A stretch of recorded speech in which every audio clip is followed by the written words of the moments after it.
We knew him only briefly.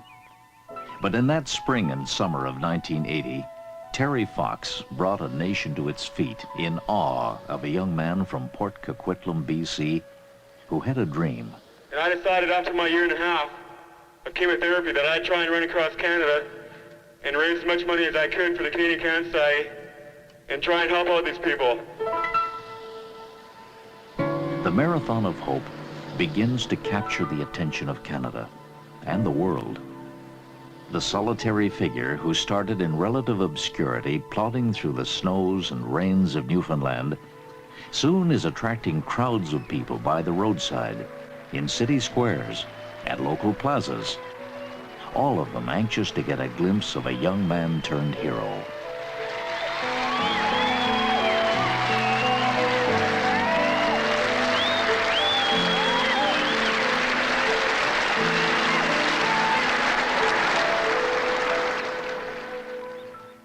September the 1st, 1980.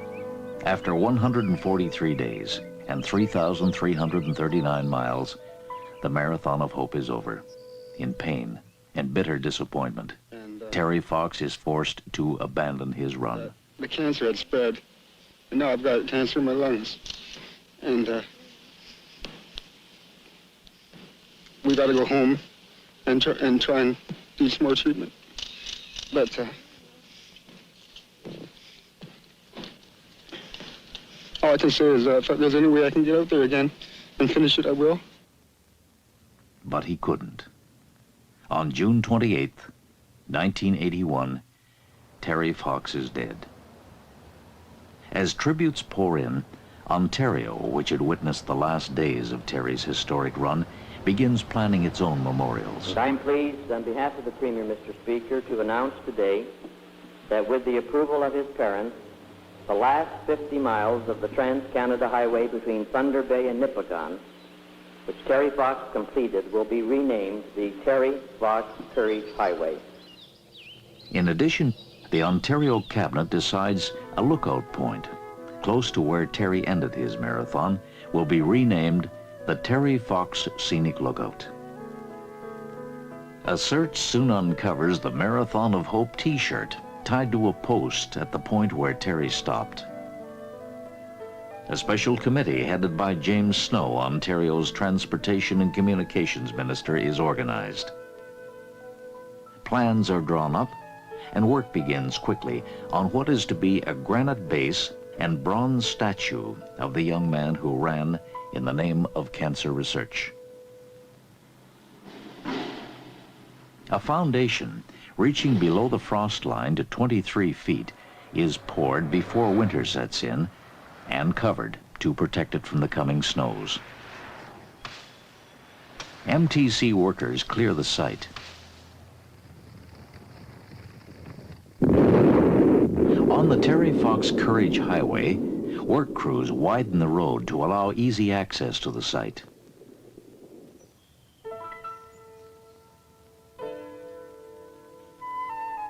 The affection and tributes Terry received in life continue after his death.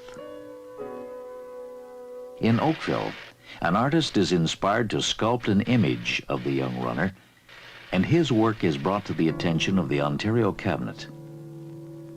With their support, Manfred Pirwitz works to create a larger-than-life bronze replica that eventually will stand more than 9 feet high and weigh more than half a ton.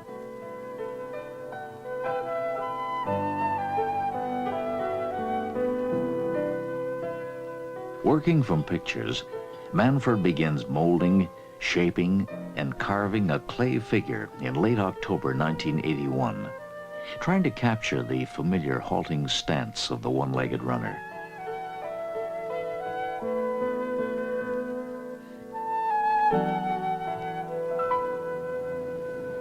As the frost lifts, bulldozers prepare for an extended parking lot to accommodate an anticipated influx of visitors. The land, a donation from the city of Thunder Bay.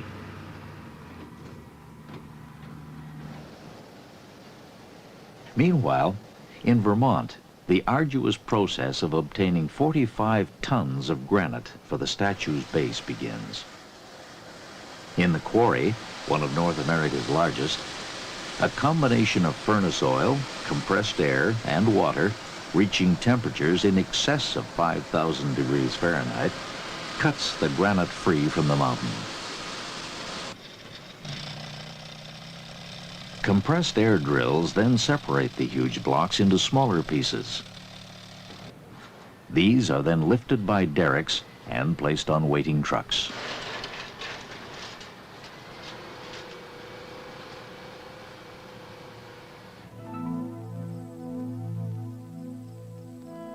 It was in the hours before light that Terry had headed out each day to begin his run. Similarly, in his studio, Manfred uses the hours of darkness to avoid interruptions as he begins applying a plaster cast to his completed clay figure.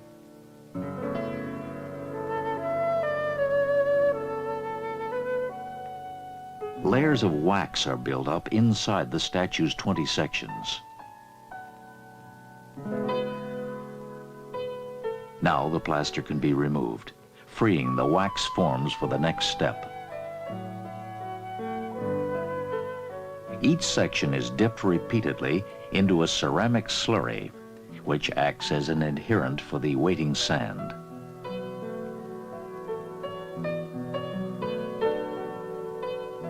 A funnel attached to each section will allow the bronze to flow into the mold's thinner sections. In all, Manfred repeats the process 9 times for each piece. The coated sections are then fired in a kiln where the wax melts away. This leaves a hard ceramic shell into which the molten bronze is poured.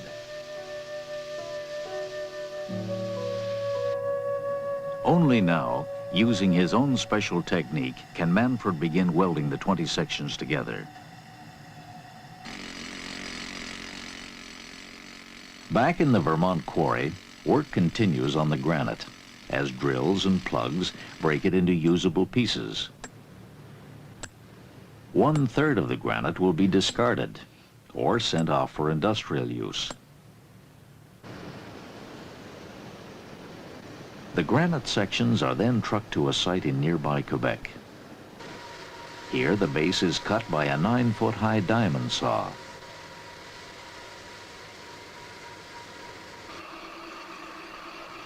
Other drills split the granite into working pieces that will form side columns for the bronze memorial. And the granite is shaped to specifications set out by the Ontario Monument Dealers Association, who designed the base. In the studio, Manfred polishes and accentuates details on the final bronze figure. Almost a year after the young hero's death, finishing touches are put on the statue as fire burns off any debris left on the half-ton figure.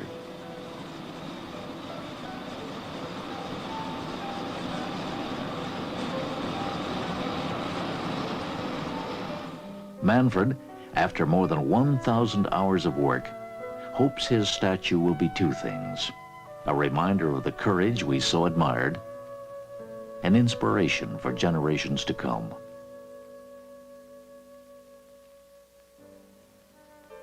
In Orillia, stencils for the monument's bridge are drawn as artists depict the maple leaf and beaver, a map of Canada, and the coats of arms of the provinces and territories.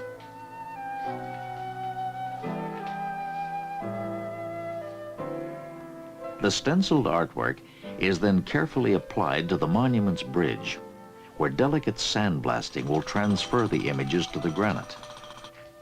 Fine chiseling by hand completes the design.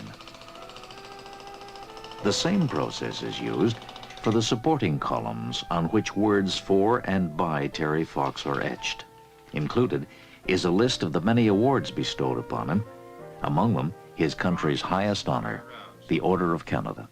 Terry's example has, in turn, given new courage to those across the land who struggle against disease and infirmity. By his disregard for his own pain and by his devotion to a great cause, Terry embodies the motto of the Order of Canada, Desiderantes Meliorum Patriam. They desire a better country.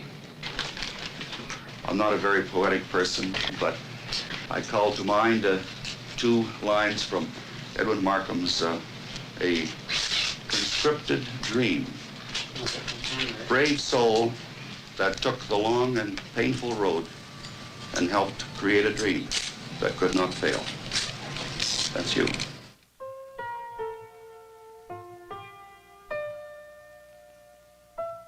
At the lookout site, workers take the precious cargo from the trucks. First the bases, then the granite bridge with the provincial and territorial coats of arms stretching across its top, depicting the nation's symbols east to west. A waterproof seal is measured and fitted snugly to each section.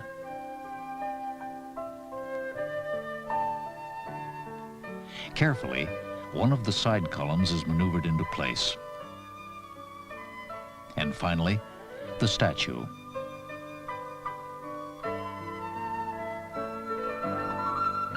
As MTC staff supervise, the massive bronze figure is placed atop its granite support. The months of work now over, the memorial is draped with protective coverings and left to await the official opening. June 26, 1982. The Terry Fox Scenic Lookout is unveiled in a public celebration. Terry's parents and family arrive from British Columbia, joining local reeves. Provincial Cabinet Minister Leo Bernier, Thunder Bay Mayor Walter Asseff, along with Ontario's Lieutenant Governor John Black-Aird, Governor General Edward Schreyer, Premier William Davis, and James Snow, the Master of Ceremonies and the minister responsible for the memorial's construction. Family and dignitaries take their place on the dais, the still-covered statue behind them. All there in memory of the young man who had inspired such hope with each plodding step. Ladies and gentlemen, and children, and welcome to the Terry Fox. As the ceremony begins, James Snow draws special attention to Betty and Rolly Fox before signaling remarks to begin.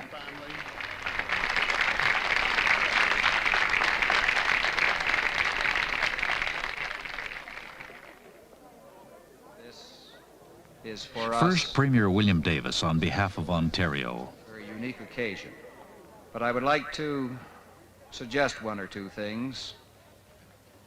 That the memorial to Terry, which we are unveiling today, is not a statement about the past. It is, I would like to believe, a statement about the future. Then Governor General Schreyer. The Honorable Mr. Snow, Your Honor, Lieutenant Governor Aird, Mr. Premier, members of the Fox family, distinguished platform guests, my fellow Canadians. It is for me a very memorable, yes, even awe-inspiring occasion to join with the Lieutenant Governor and Premier Davis on this occasion.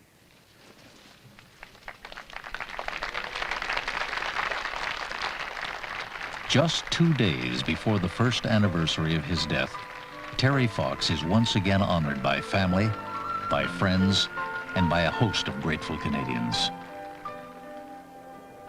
With the young hero's record of achievement carved in granite, the site now remains open to everyone.